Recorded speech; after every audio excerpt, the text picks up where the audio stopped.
کمیته ولایت‌های فوق‌العاده تاجیکستان خبر داد که صبح بر وقت 11 اکتبر سال 2022 ساعت 04:23 دقیقه به وقت محلی در قلمرو جمهوری یک زمین لرزه رخ داده است. بنا به اطلاع این نهاد، مرکز زمین لرزه در 267 کیلومتری جنوب و شرق شهر دوشنبه، 33 کیلومتری شمال و غربی مرکز نویه ایشکوشم در قلمرو افغانستان جایگیر شده. قوه زلزله در مرکز آن 4 بال و در نویه ایشکوشم 3 بال را تشکیل داده است.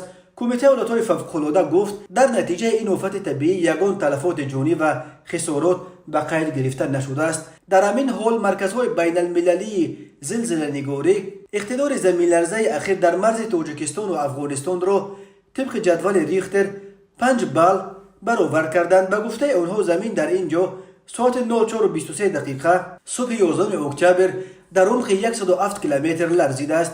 تاجیکستان در یک منطقه زلزله خیز قاره آسیا جایگیر شده. هر سال در قلمروش صدها زمین جنبش ثبت می شود. یادآور می شویم دوم ایول سال 2021 بر اثر زمین لرزه در وادی رشت 5 ساکن نویه تاجیک آباد به هلاکت رسیده. در این نویه و نویه رشت بیش از 200 خانه خراب شدند.